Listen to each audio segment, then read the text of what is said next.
É isso, o presidente Lula enxerga uma importância estratégica na cúpula dos BRICS, tanto do ponto de vista político quanto econômico. O encontro aconteceu nesta semana, repercute bastante. Em discurso por videoconferência, Lula falou sobre guerras, crise ambiental e uma moeda alternativa ao dólar.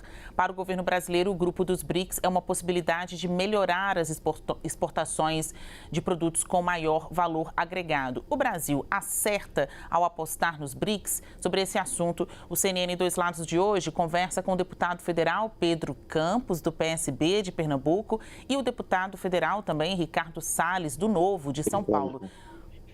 Muito bom dia, senhores, tudo bem? Estão me ouvindo? Tudo certo aí? Imagem, áudio? Olha, eu vou começar esse debate pelo Salles, querendo saber, deputado, a posição que o Brasil adotou de veto à Venezuela, à Nicarágua, a defesa por uma moeda comum entre os estados membros, né, desse grupo. Na sua avaliação, foi acertada? Veja, há coisas que foram acertadas e outras nem tanto, né? O veto à Venezuela, à Nicarágua, enfim, era algo necessário, né? Necessário porque o Brasil, inclusive, já estava bastante desgastado por essa falsa reprovação, né, ao regime do Maduro, ao crime que está ali sendo praticado, né? Aquela ditadura escancarada e criminosa, e que o Brasil finge que reprova. O Celso Amorim é parte daquele jogo, ele é parceiro do Maduro. Então, o Brasil precisava fazer um ato para tirar essa imagem de que é tão parceiro assim do Maduro e etc. Portanto, ainda que por motivos meio tortos, razões meio esquisitas, né, e uma certa dissimulação, mas fez bem em vetar. Agora, a discussão de moeda única é um absurdo, é um risco enorme para as economias transacionarem. Imagina quem quer receber, exportador brasileiro, receber em yuan, né, ou receber em outros recursos que não seja uma moeda transacionável, confiável, em que o país tenha efetivamente instituições que funcionem, como é, por exemplo, os Estados Unidos. Por que o dólar é tão usado? Por que se faz transação internacional em dólar?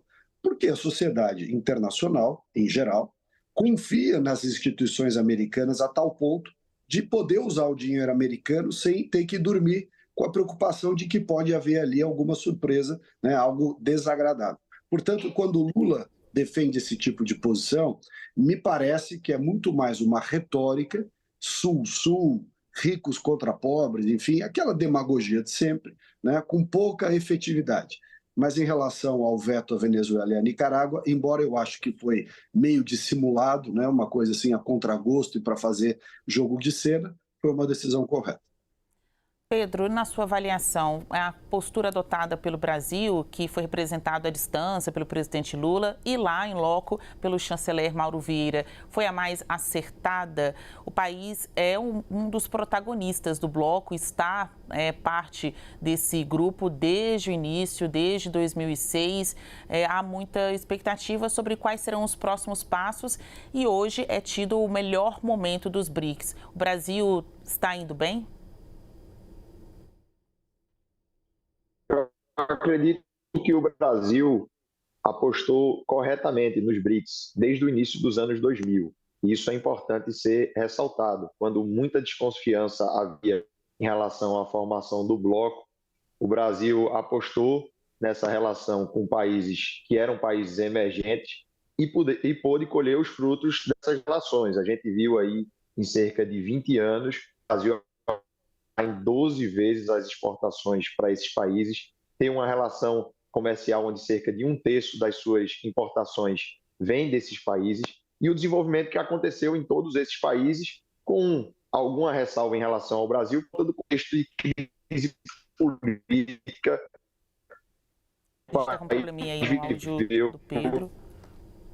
Esse período ação dos BRICS. E acredito que a BRICS pode ser, sim, uma solução de diálogo entre países emergentes e convergência de valores. Sobre convergências de valores e também essa questão do diálogo, Pedro, vou deixar até você responder um pouquinho mais, porque sua primeira resposta foi um pouco comprometida pela qualidade do áudio.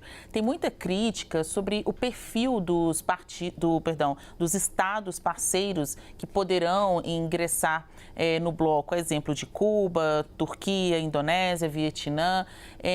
como que o Brasil ganha se unindo a estes países? Muitos aqui tendo questões de direitos humanos, né, consideradas autocracias, pessoas que não são, ou melhor dizendo, países que não são exatamente vistos como democracias pelo mundo. Em que o Brasil ganha com isso?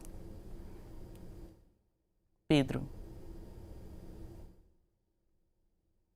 Primeiro é preciso entender de que o BRICS começou com a sua trajetória através da relação dos 4 países iniciais, depois houve a entrada da África do Sul, que foi importante por ter um país da África, um país com um potencial muito grande também, num continente importante. Mais recentemente houve a entrada de mais 4 novos países e existe o processo de entrada da Arábia Saudita. Esses novos países que vão ser discutidos na cúpula que está acontecendo esse ano, na verdade não vão ter a característica de serem membros plenos dos BRICS, vão participar das discussões. E acredito que o bloco se fortalece nessas discussões porque existem, apesar de existirem diferenças entre esses países, existem em comum, existe um funcionamento desses países que muitas vezes são levados no debate internacional e na geopolítica internacional. Existe o desejo de fomento dessas relações, inclusive do ponto de vista comercial. A gente viu, por exemplo, o Brasil avançar e a própria infraestrutura em outro país em fortalecer essa relação comercial e de investimentos em outros países, e que isso, através do BRICS, é possível, inclusive com o sucesso que vem sendo obtido. Travou novamente aí o áudio. Salles, vou passar a pergunta para você agora. O Brasil tem mais a ganhar ou perder fazendo parte de um grupo em que não há como membros plenos, mas estados parceiros, países que têm questões humanistas e democráticas muito questionadas pelo mundo? A exemplo de Cuba, Turquia, qual a sua avaliação? Veja, Basília, primeiro, Cuba não é uma questão questionável. Cuba é uma ditadura criminosa que assassina os seus opositores, que não deixa as pessoas viajarem para o exterior. É um país criminoso. Cuba não há uma polêmica sobre o que é Cuba. Cuba é uma ditadura criminosa, ponto. Né? E o Brasil não ganha nada em fazer nenhum tipo de negócio com Cuba, muito pelo contrário. Nos governos anteriores que nós tivemos aqui no Brasil, sobretudo o final do governo Lula e todo o governo Dilma, o Brasil teve prejuízos bilionários com a demagogia que foi estabelecida na sua relação com Cuba, a ponto do Brasil ter recebido carga de charuto como garantia de empréstimos do BNDES. Não é preciso nem relembrar que esses empréstimos do BNDES, feitos com o nosso dinheiro, jamais foram pagos. Portanto, o Brasil não ganha nada tendo nenhuma relação com Cuba. Essa é uma escolha absolutamente ideológica do governo Lula, que não aprendeu com seus próprios erros, não aprendeu que as relações comerciais e diplomáticas não se fazem com base em preferências ideológicas. E quem paga o preço dessas escolhas ideológicas mal feitas é a sociedade brasileira, e nós assistimos isso ao longo dos últimos anos. Outros países que têm relevância econômica, como a Arábia Saudita, a Turquia, um pouco mais complicado em razão da sua postura antidemocrática e pouca relevância econômica. A Arábia Saudita também é um país, do ponto de vista democrático, questionável.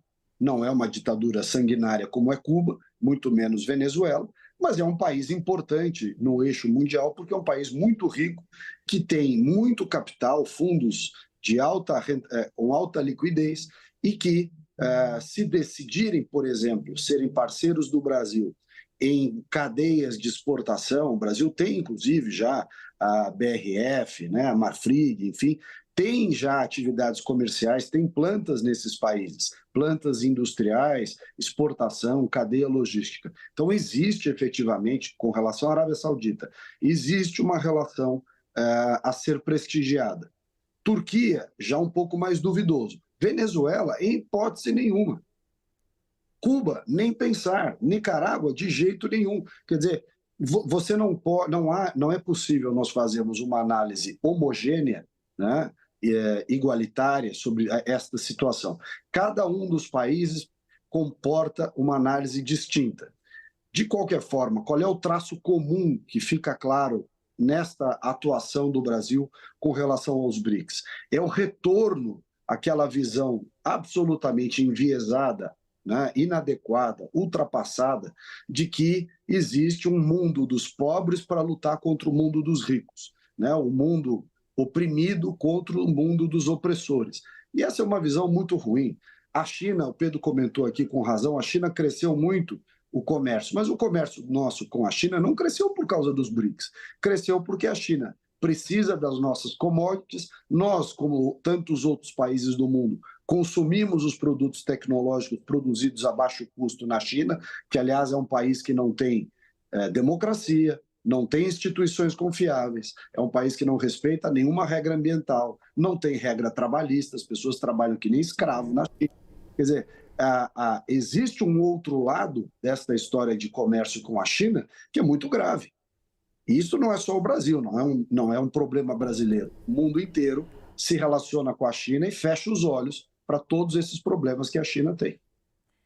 Pedro, para a gente encerrar aqui o nosso Dois Lados de hoje, você também crê, a gente vai tentar resumir aqui numa frase popular, diga com quem anda que eu te direi quem é. Será que é isso mesmo? O fato do Brasil estar junto ali com estes outros países que têm questões muito questionáveis, outros já têm uma sentença de que estamos falando de uma ditadura, estamos falando de um país criminoso. Na sua avaliação, isso acaba contaminando a imagem do Brasil ou o país, pelo contrário, ganha ainda mais visibilidade justamente por ter uma economia e uma política consolidadas?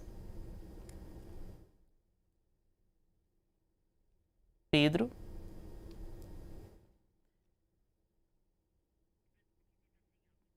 Está com um probleminha aqui no áudio. A gente segue falando, claro, sobre a participação do Brasil nesse encontro dos BRICS que ocorreu na Rússia nesta semana. O presidente participou, fez um discurso aí à distância. A gente tenta agora novamente falar com o Pedro Campos. Pedro, bora lá. Consegue. Diga com quem anda e eu te direi quem é. O Brasil, a gente volta a esse ponto, tem mais ganhar ou perder, mas eu queria mesmo saber se, na sua avaliação, a imagem brasileira acaba contaminada.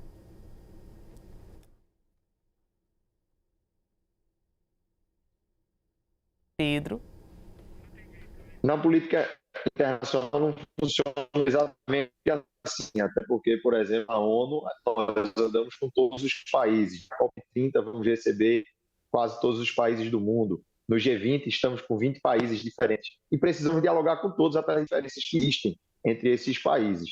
E perceber aqui que o que foi trazido por Ricardo Salles é o oposto do que o próprio governo que ele participou defendia, onde dizia que ia fazer uma política internacional sem viés ideológico.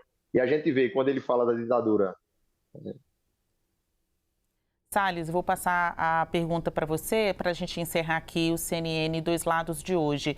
Se o Brasil não fizer parte do BRICS, então qual o grupo do qual ele vai fazer parte? Não tem como fazer parte da União Europeia, não tem hoje, né, de acordo com os patamares econômicos, fazer parte do G7. O Brasil não pode, então, fazer parte de nenhum grupo, na sua avaliação? Eu acho que o Brasil deve fazer parte de grupos com uma atuação pragmática, visando negócios, mas sem apoiar ditaduras e fechar olhos para atitudes que são condenáveis. A Venezuela é um país criminoso e o Brasil não está tomando a atitude que se espera. Cuba, a mesma coisa. Cuba é uma ditadura tão sanguinária, tão criminosa quanto a Venezuela. E o Brasil também não toma as devidas posturas. Então, veja, fazer comércio é uma coisa. Com Cuba, nós nunca fizemos comércio.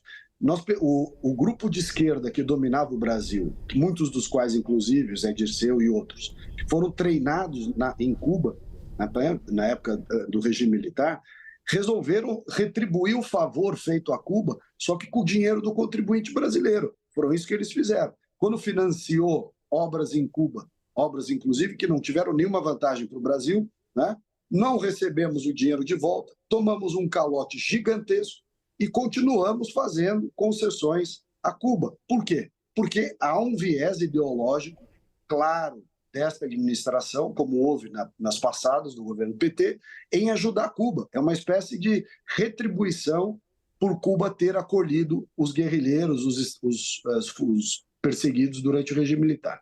Então, isso não é política comercial. Se você disser, olha, existe um acordo comercial para ser feito com a Arábia Saudita, sem problema nenhum. Agora, nós não podemos querer nos relacionar com os países que são considerados no mundo inteiro os países do eixo do mal, né? A Rússia hoje é eixo do mal, o Irã é eixo do mal, a China está apoiando, né, essas atividades criminosas da Rússia, da Venezuela, do Irã. Então, veja, tirando a questão comercial com a China, que é de suma importância para o nosso agro, o fato é que o Brasil tem fechado os olhos. E o mundo inteiro, quando olha isso para o Brasil, né, prejudica a nossa imagem internacional, prejudica investimentos que podem vir para o Brasil de países sérios, de países que têm fundos com recursos para aplicar aqui.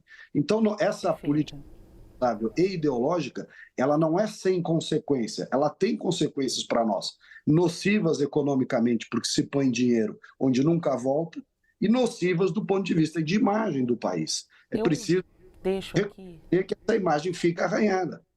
Deixa aqui um convite para que os senhores voltem a este debate, que a gente possa tratar sobre essas questões de viés econômico, mas também de futuro para o nosso país em outra oportunidade. Pedro Campos, infelizmente a gente teve um problema aí no sinal da internet e eu quero desde já agradecer a disponibilidade de vocês, de acordar, de se inteirar dos assuntos do momento, né? Caso a gente tivesse alguma pergunta mais factual, antes de estar aqui ao vivo conosco na CNN. Pessoal, acordou cedo, tomou café quente para poder estar aqui acordado, desperto para falar conosco no Live CNN. Conversamos com o deputado federal Pedro Campos, do PSB de Pernambuco, e o deputado federal Ricardo Salles, do Novo de São Paulo. Muito obrigada, até a próxima.